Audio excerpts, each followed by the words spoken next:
So we've arrived at the moment where we will watch Steamboat Willie. Toot toot. And you've seen a clip of this because you're an American human. Yeah. And it's hard to escape without seeing at least a clip.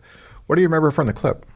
It's just him steering a boat and whistling and like shaking his butt back and forth a little bit. But yeah, I don't know any more to the story than that. It's just the image that I have. Okay, so fun historical fact. Steamboat Willie was inspired by a Buster Keaton short. I believe it was called Steamboat Bill. And Buster Keaton isn't especially well remembered now. I mean, among film historians and buffs, they love him. They'll say, oh, he was better than Chaplin. He never got the credit he deserved, which may very well be true. But Steamboat Willie, over the course of many years, you have to struggle to remember, oh, they were ripping off this other movie that no one remembers made by this comic genius named Buster Keaton. Were they actually ripping it off, or was it like a nod? And was this before copyright law? I'm guessing there was copyright law, but Hollywood was also still relatively new. It's hard to imagine, I don't know, silent film companies going after each other. Yeah, okay. But because Steamboat Willie is in sound and Steamboat Bill is silent, right? I mean, I think this just proves Walt Disney was right in his prediction.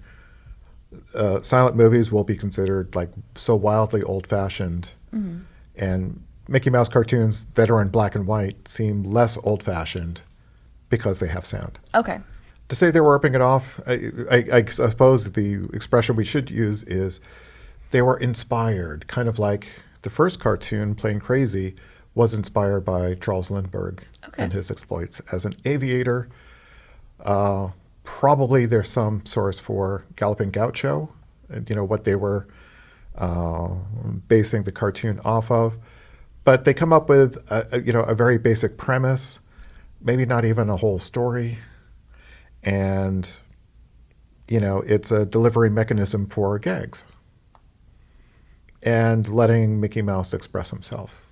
Which he does.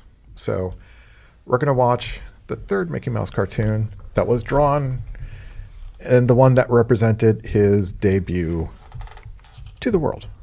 So you're going to notice the music is going to sound maybe a little rougher, but also a lot more complicated. Okay.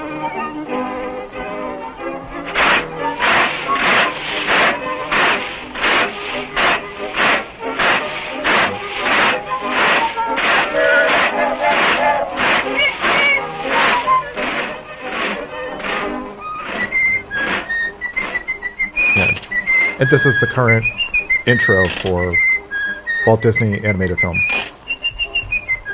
That's probably why I've seen it.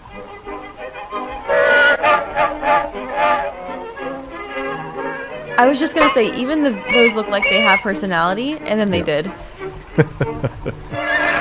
Okay, this guy again.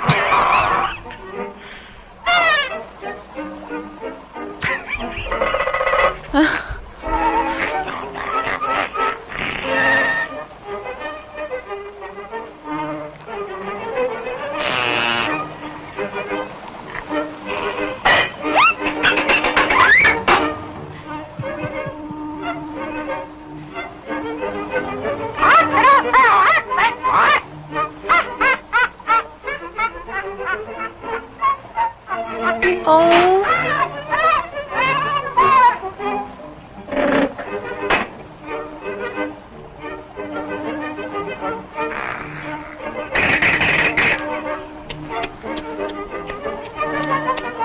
Remember, chewing tobacco is good for you, kids. I thought that was chocolate.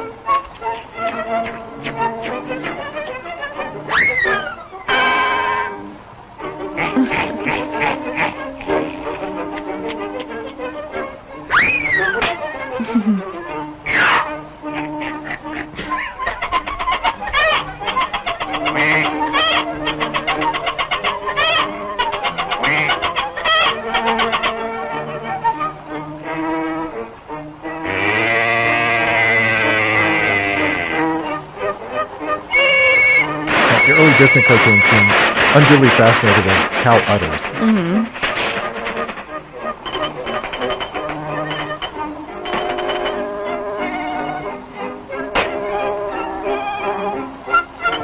This is a very skinny cow.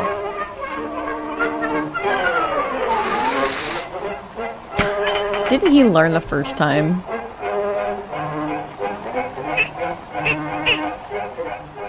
I mean, from playing crazy? Yeah. Wow. So already you're that deeply invested in the Mickey Mouse canon. I mean, it's hard not to be. At least she's running to something, not away from something this time.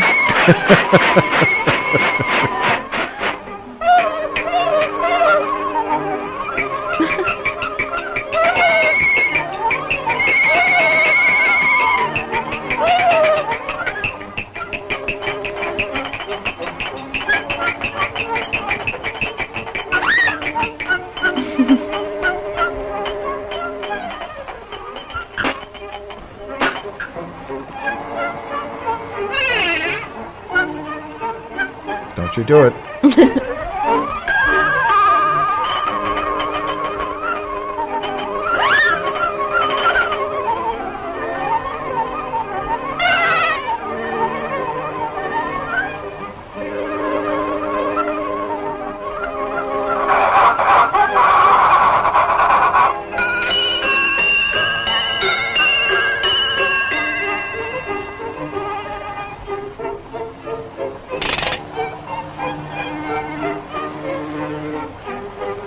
Also, this early on, right? This is the first Mickey Mouse redesign.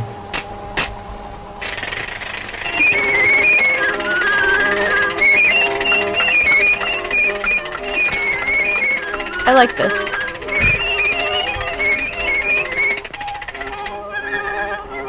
I want to dance in the kitchen with a duck.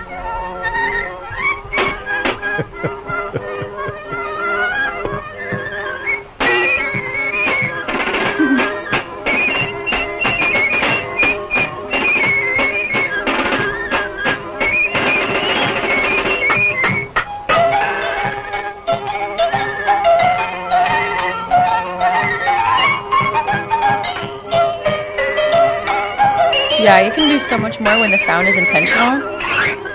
This is cool. I like this.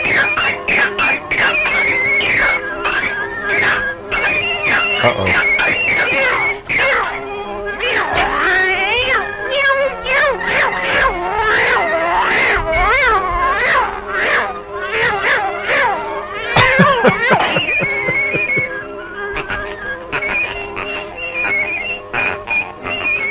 In these early Disney cartoons, you don't want to be a farm animal just hanging around. No.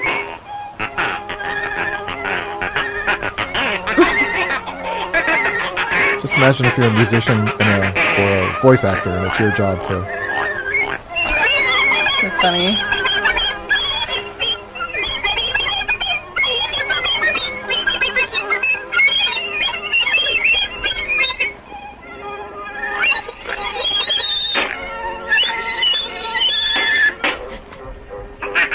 Oh my god! Musical boobs.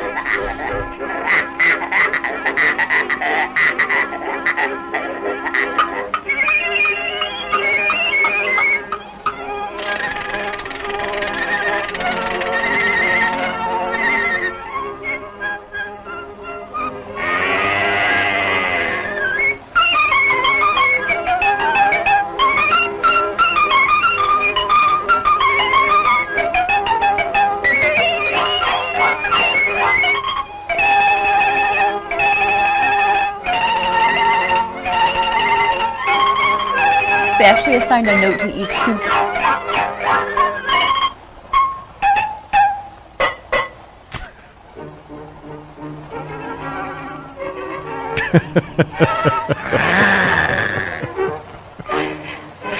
Who's driving the boat? He was upset when Mickey was driving it before, but someone had to drive the boat.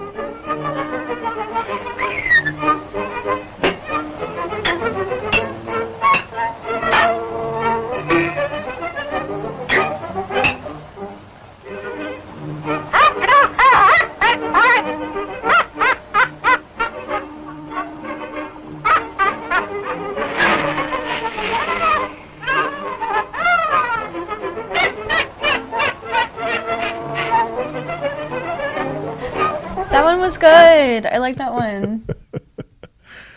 So that's the closest we get to maybe the Mickey we know. Like, his shoes are well-rounded. His body is rounder. I want to say in the first two, like if you thought he was a rat, you wouldn't be like crazy based on what you're seeing. Mickey Rat doesn't have the same ring to it. No. And apparently Walt's name for Mickey was Mortimer. Mm-hmm. And his wife said, no. Wise woman. So Mickey Mouse became the name, and then, became one of the biggest stars in the world, which kind of freaked out some actors who were like, hey, I'm working here. Like, people draw this character, and he's more important than I am. So we were talking about Mozart earlier, and Mozart being a genius and making everyone around him who tries angry. Mickey Mouse came along, and all the other actors got mad because Mickey wasn't even trying. Mickey wasn't even sentient. Yeah, technically, yeah. Imagine competing with a mouse for anything other than cheese. Well, and it was interesting because Byworks, right? He's what, like every cell was drawn by him. Eventually, they would get him some help, but animation was so new, and the idea that animation could be good was such a novel idea that, like, to these actors and some cultural critics who were like, I can't believe this is blowing up. The idea that an animator might be the recipient of, I don't know, the credit for, creating a work of genius, or, producing cartoons relatively quickly without having a whole team. Generally speaking, like top animators, I forget how many cells a second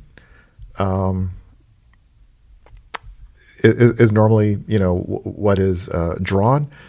But for every second of film, most animators don't draw, say, if it's the same as live action film, it's not 24 frames a second.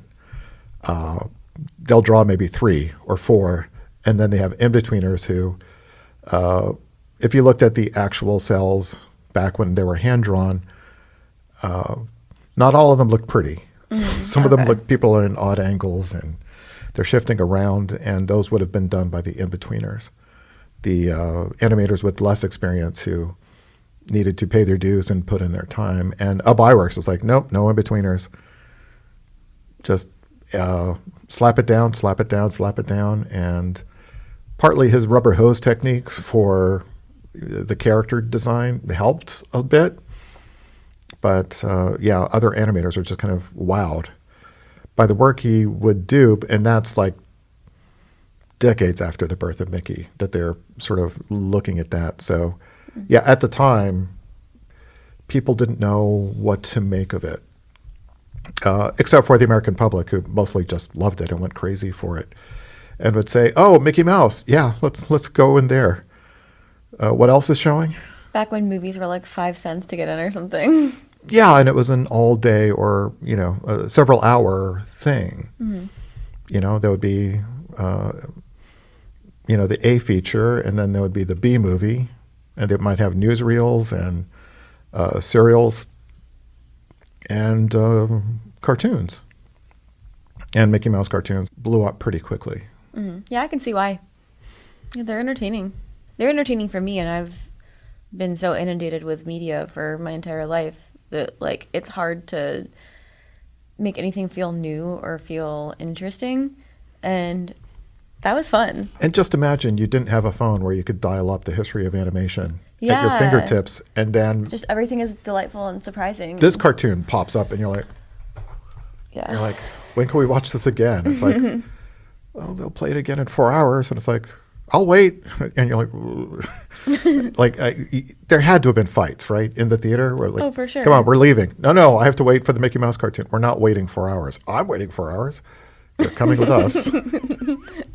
I don't want to go home. Just imagine the fits. The smart parent would go, he'll be asleep in 20 minutes. Yeah. We could just quietly bring him out and then. And I think maybe Steamboat Willie, the mixture of mischief and good, clean fun is, I don't know, a little bit more comforting without being fully comforting. No, the Some duck ugly didn't look things comfortable. happening in Plain Crazy and Gallopin Gaucho. Yeah. Comparatively, this is a little friendlier than those two. But I think that those still definitely have their merit. And you can see the progression, like in the art style and especially in the sound. Like the sound was a crazy, huge part of that, a big layer to it. I mean, people love music. Humans have always loved music. So adding that in and making it so visual and like making the visuals kind of like accompany the music and all of it work together so well, like it was cool. It was like watching them make the music physically. It's Yeah, and animators, as you said, if the notes don't really make sense, it doesn't exactly matter so long as they're creating a visual logic for us. Like, okay, this note seems to be for that tooth, this note seems to be for that tooth. And even though like a lot of those teeth should probably sound about the same, if somehow you could do this in real life, don't try it at home. yeah, don't open your cow's mouth and hit it with a mallet and hope to hear Steamboat Willie theme songs. No. Not Turkey in the Straw. And maybe don't re-record Turkey in the Straw. It's a classic. I don't know that we need a new version. No, probably not.